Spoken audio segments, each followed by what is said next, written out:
So picture this, you're in your early teens and you decide you want to start to play guitar. Maybe you were inspired by like a relative, maybe a cool uncle or something, or you played Guitar Hero and thought, "Hey, I want to try the real thing." So you beg your parents for a guitar for Christmas and you end up getting one. And to your surprise and their surprise, you actually pick up on it pretty fast. Playing Guitar Hero gave you kind of this weird head start. You just get the feel for it down right away. Next thing you know, you're going on YouTube, you're learning all these cool riffs that you always liked, and now you can finally play them for real. You might even sign up for an online guitar course, wink wink, and learn some details about theory and some of the inner workings of music. Your friends are really shocked at your progress because you went from playing Smoke on the Water to like Hangar 18 in less than a year, and you're feeling pretty good about yourself at this point. You find that the response you're getting when you go to the guitar store and play has been changing drastically in the last year. It went from the employees being annoyed with you and telling you to turn down to people actually gathering around you a little bit to hear you play. One day while you're playing at the guitar store, somebody approaches you and asks you if you're interested in joining their band.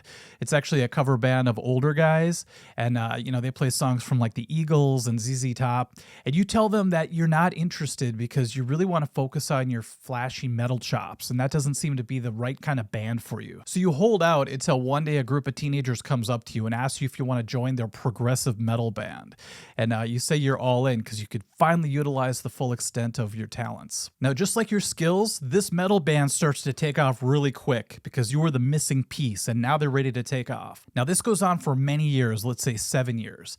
And, you played a whole bunch of great shows. You got to do your flashy licks on stage under the spotlight, and you felt really great as a band for a while. But then people start to get a little bit older and things start to change. So maybe the drummer went off and got married, and the bass player is on his third DUI or something, and you just feel like it's starting to fall apart. And so you start to plan your next move. Well, after a few years of just practicing in your room, sharpening your skills for that next group that's lucky enough to have you in their band, you get a call from someone in the band called Zaf Dingbats, which is a great name, I think, for a band. And their lead guitar player just quit, so they need someone to fill the spot because they're just about to do a regional tour. Well, they're a pretty popular band. They're like a mix between Led Zeppelin musically and then Queensryche vocals. So it's a really cool mixture of styles. This is the big break you've been waiting for ever since you left your first band. And you think, man, I'm going to be ready for this. So you put a whole bunch of hours into practicing. And even though you're practicing a ton, the music of the Zaf Dingbats isn't super complex. I mean, you've played Dream Theater covers before, so this should be no problem. So tryout day finally arrives after a lot of anticipation, and you drive to the site and you realize that there are a lot of cars parked outside. And it's kind of confusing because it's only a 4-piece band. So you're surprised to see this many cars parked in the parking lot. Well, it turns out they're having several people trying out for this spot. This isn't some startup band.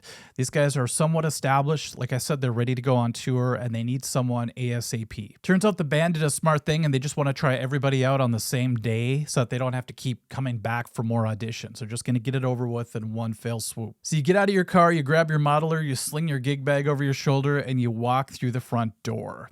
And there you see a whole bunch of people sitting in the waiting room with their instruments. The first guy kind of looks like Zakk Wylde. At first you thought it was Zakk Wylde, and your heart stopped for a second. But it's this big Viking bearded looking dude, someone you would never want to mess with. He's in the corner just practicing. It sounds like he's doing some warm-ups with pentatonic scales or something. And, so you keep looking around the room a little bit. The next person you see is kind of an average looking dude. He's actually wearing cargo shorts. Doesn't really look like he belongs in a rock band at all. And he's just sitting there with his guitar. He's not even practicing, but he doesn't seem like much of a threat to you. And then sitting on the other side of the room is someone who makes your jaw drop. It's this really pretty woman who looks like a cross between Lizzie Hale and like Orianthi or something. And she's sitting there with a purple sparkle V guitar. And her sense of style is like breathtaking. You can't believe she's not on tour right now, with Lenny Kravitz or something. So, you look at what you're wearing, it's pretty much just jeans and a black shirt, kind of like what I'm wearing now. And you go to sit down, but to your surprise, they call your name. And you're relieved because you're a little bit socially awkward and you don't really want to sit down and have to sit in silence or, make small talk with these people. So, you grab your stuff, you're excited to go in and you meet the band. You do your typical what's ups. It's your first time really trying out for a band. The first band you were in just welcomed you right away because of your skill. But this is the first time you actually have to prove yourself. But you're very confident because of all the practicing you've done over the years. You feel like you've got it handled. So you plug your modeler into their PA system, you whip on your guitar, and you start to just shred a couple licks, almost to kind of show them that you're serious, that you're not just messing around. After you do your flashy licks, you look over at the drummer who actually actually looks a little bit annoyed, but he does a quick little yawn and he counts off the 4 count for the song that you had ready for the audition. You play the song flawlessly, and when you hit the last chord, you look up and everybody seems pretty happy with it. You know in your head that you nailed it as well, and that was the best feeling. You talk a little bit to the group. They ask you what your goals are, the things that you prefer as far as musical style, taste, what your schedule is going to be like, and everything seems to go smoothly. So you ask the guitar player who's manning the soundboard to turn your channel down because you want to unplug your modeler, and you think that's going to win you some points because it's kind of a professional move. That way, when you unplug, there's not a huge popping sound in their PA system. So you figure that they'd appreciate that. You grab your guitar, put it back in the gig bag, put it over your shoulder, and you say goodbye. As you walk out through the tryout room, you could feel all the eyes on you. And you look over to the Zakk Wylde guy and he nods in approval and he's kind of like, hey man, that was badass. You're basically on cloud 9 as you walk out the front door and out to your car. Well, that first night, you find it really hard to sleep because it just keeps racing through your mind how awesome that tryout was. You eventually finally get to bed, knowing the next day they were going to make their decision and you would be getting the call. Well, instead of getting a call, you actually get a text late in the day.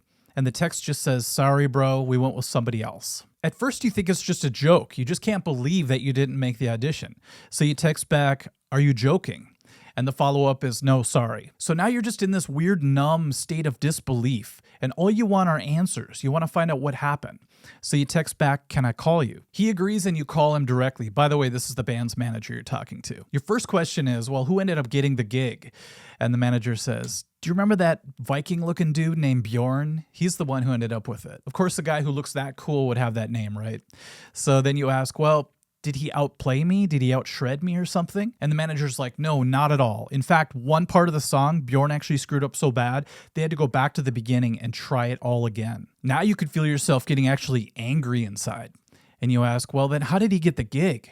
And the manager goes, hey man, I gotta just be honest. You played really well, but Bjorn has a certain look that just resonates with the band. And we know he's going to look really cool on stage. It's one of those things where it's women will want him and guys will want to be like him. So he's actually the perfect fit for the image of this group. Talk about a kick or a boot in this case to the gut. Because, you're not bad looking or anything like that, but compared to Thor over there, it's going to be really hard to compete in that department. By now, you kind of have that hysterical laughing thing happening as you're talking, just because you're in utter disbelief. So you say, okay, well, tell me I at least got second place. And the manager's like, do you want me to be brutally honest with you?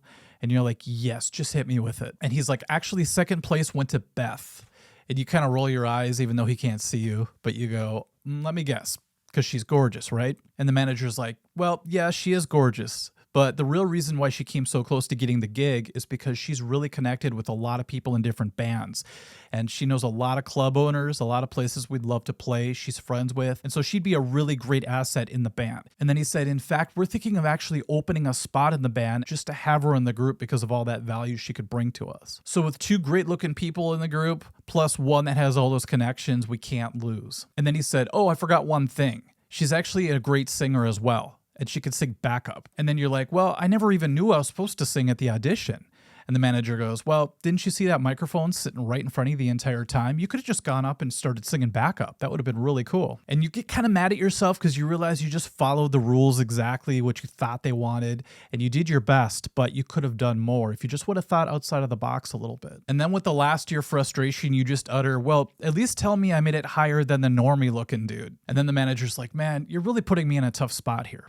I have to tell you the truth, though. He finished above you as well. And now you can't help but be a little bit sarcastic because you're so outraged. So you say, what, is he, the son of the head of Sony or something? The manager actually laughs a little bit at this and he's like, well, close. He's actually really well off. So financially, he's set. His dad actually owns this really huge house, and they said we could rehearse there anytime we wanted to. And they have a golf course next door, so all you got to do after practice is grab a few beers, jump into a golf cart, and bam, you're off to the races. Sounded like a dream scenario for band practice. And so a lot of people in the band were pulling for him at first. Then the manager says that he fell short, though, because even though he's really well off and could really help the band out financially, he just didn't have the look they wanted, and his playing was pretty average to decent. So now you're just looking for a little crumb of hope after your heart's been dashed, basically. So you ask the manager, well, did the guys appreciate anything about me?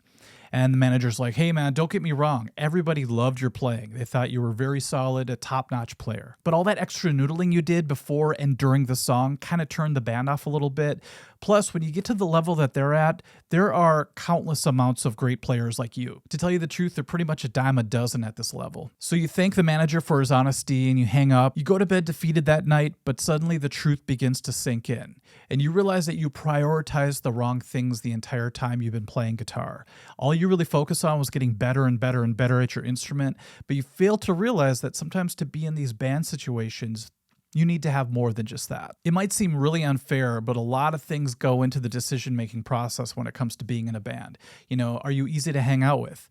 Do you have the look they're going for? Do you have means, even just like a car to get to practice could be a deciding factor. When you're a big fish in a small pond, when you're the shredder at the guitar store, that feels great at that moment, but that most likely won't take you to the very top unless you're at the extreme elite levels where you're just undeniable as a world-class guitar player. But even then it can be tough to break through. You wake up the next day to up your value as a musician.